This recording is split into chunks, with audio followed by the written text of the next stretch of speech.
Atenção! Começa agora uma teleaula de História do Ensino Médio. Você vai assistir a teleaula de número 30. Bons estudos!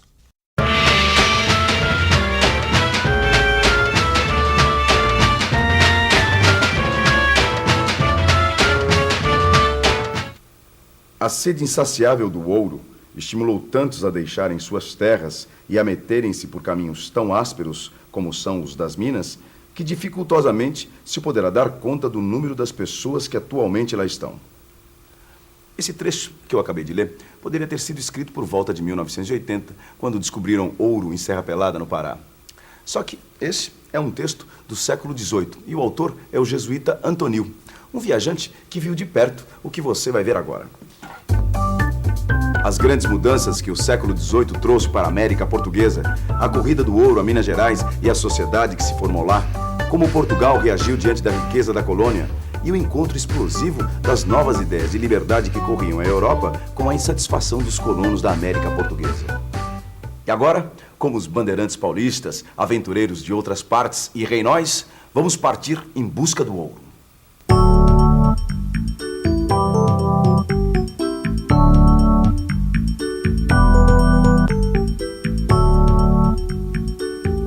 Fim do século XVII. Multidões de aventureiros desejosos de riqueza fácil partem de São Paulo, do Rio de Janeiro, da Bahia e de Sergipe. As notícias da descoberta do ouro fazem com que outras multidões de reinóis originários do Reino de Portugal atravessem o oceano. Toda essa gente de poucos recursos se espalha pela região que vai da Serra da Mantiqueira até Cuiabá em busca de sonhos dourados. Mas a realidade era menos dourada do que se esperava. Não havia alimentos para todo mundo. E o que havia era vendido a peso de ouro. Para muita gente, na região das Minas, dava muito mais lucro ser comerciante do que ser garimpeiro. De São Paulo, Rio de Janeiro e Salvador vinham trigo, milho e frutas. Do sul, animais domésticos e de carga.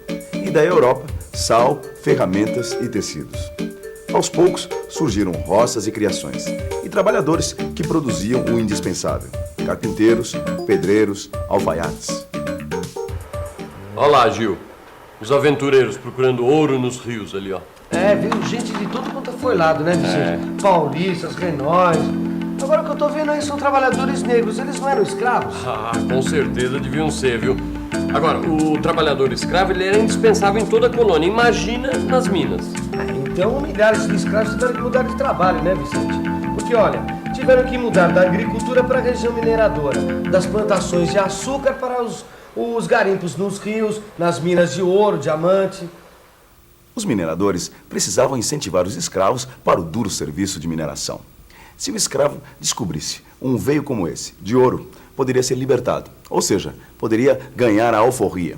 Por esse meio, ou até escondendo ouro ou diamante nos cabelos, muitos escravos acabaram se libertando. Chico Rei, um escravo que achou ouro e passou a comprar cartas de alforrias para outros escravos. Chica da Silva, escrava que virou mulher do patrão. Essas duas personagens reais são exemplos das mudanças pelas quais a sociedade passou nesse tempo. 1770. A população de Minas Gerais passa de 300 mil habitantes. Os mulatos representam mais de 25% da população. Só uma pequena porcentagem é escrava. Se juntarmos a esses 25% a quantidade de negros, escravos e forros, a população não branca de Minas sobe para 80%. Ô Vicente, você reparou como a sociedade mineira é diferente da sociedade açucareira que a gente viu no litoral nordestino? Ah, mas sem dúvida. Olha, em cidades como Vila Rica, por exemplo, não existia aquela separação entre casa grande e senzala, entendeu? Todo mundo convivia lado a lado. Mineradores, comerciantes, fazendeiros, os padres, os militares, até os funcionários da coroa, entendeu? Além dos artistas e dos artesãos, né? Sabe o que é? As cidades mineiras nessa época se desenvolveram muito.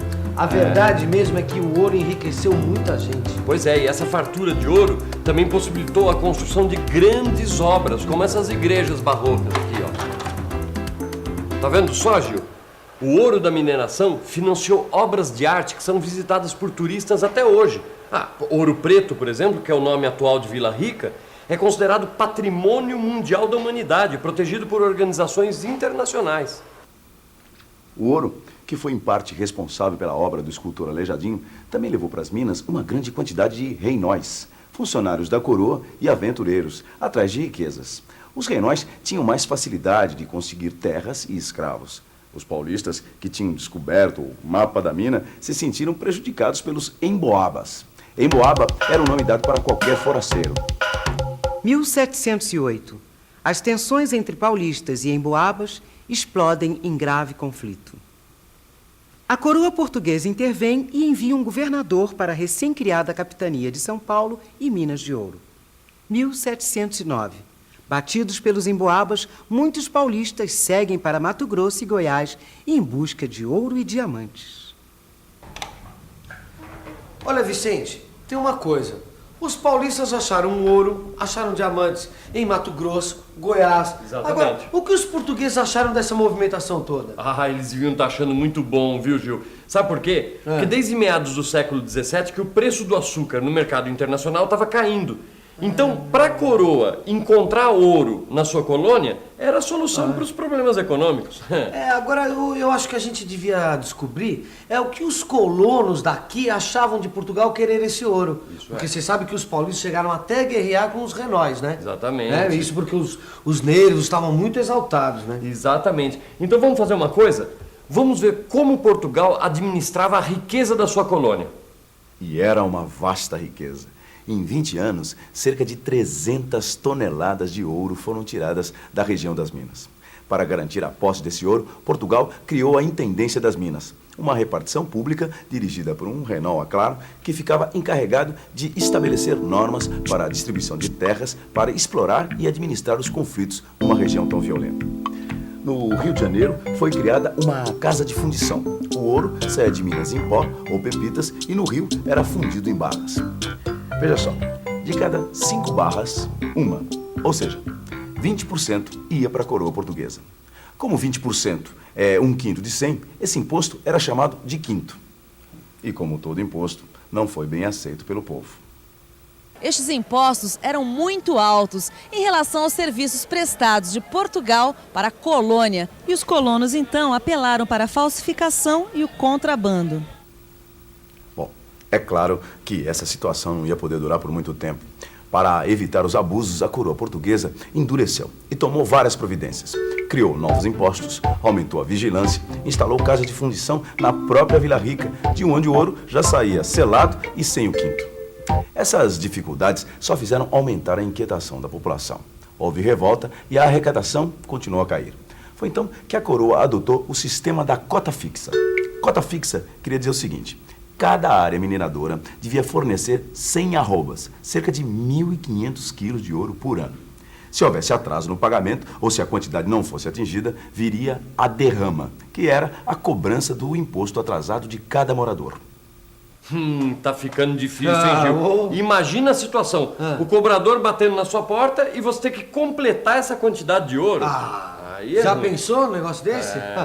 Agora, Vicente, tem uma coisa que deu pra sentir, viu? Que as relações entre a colônia e Portugal mudaram muito nesse século XVIII. Viu? Isso é verdade. E isso é tem verdade. mais. Tem uma coisa que eu entendo, que é o seguinte: a metrópole não ia muito bem de economia, não. E olha, desde o Pacto Colonial que ficou claro que Portugal só queria mesmo era explorar a colônia. Agora eu fico pensando, quem foi que arrochou o Pacto Colonial desse jeito? Será que foi o rei? 1750. Sebastião José de Carvalho e Melo, o Marquês de Pombal, é primeiro-ministro do rei Dom José I. Durante os 27 anos que fica no poder, Pombal quer tornar mais eficiente a exploração da colônia. Marca novas fronteiras na América Portuguesa, acaba definitivamente com as capitanias hereditárias e expulsa os jesuítas. A elite colonial, ou seja, os fazendeiros poderosos, os comerciantes ricos e os mineradores, não viu com bons olhos a política da metrópole de controlar e explorar ao máximo a colônia. Essa mesma elite, através dos seus filhos que estudavam na Europa, começava a ter contato com as novas ideias de liberdade que marcaram o final do século XVIII. Veja, por exemplo, a carta que um estudante mineiro enviou a Thomas Jefferson. Thomas Jefferson era um embaixador americano na França e foi líder da independência dos Estados Unidos. Montpellier, 1768. Desde a época de vossa gloriosa independência, os bárbaros portugueses não poupam nada para nos fazerem felizes, com receio que sigamos os vossos passos. E como sabemos que esses usurpadores contra a lei da natureza e da humanidade não pensam senão em nos abater, decidimos-nos a seguir o admirável exemplo que acabais de nos dar. Ô Vicente, o exemplo que o estudante usou não é a independência dos Estados Unidos? Exatamente. Sabe por quê? No final do século XVIII, estavam acontecendo várias revoluções na América inglesa e na Europa, e todas elas influenciadas pelas ideias iluministas. Essas ideias iluministas, elas surgiram na França, Gil, com os filósofos que escreveram a primeira enciclopédia. Sabia disso? E esses filósofos, quer dizer, os iluministas, eles criticavam o absolutismo e o poder divino que era dado para os reis, a falta de liberdade econômica e a força da nobreza.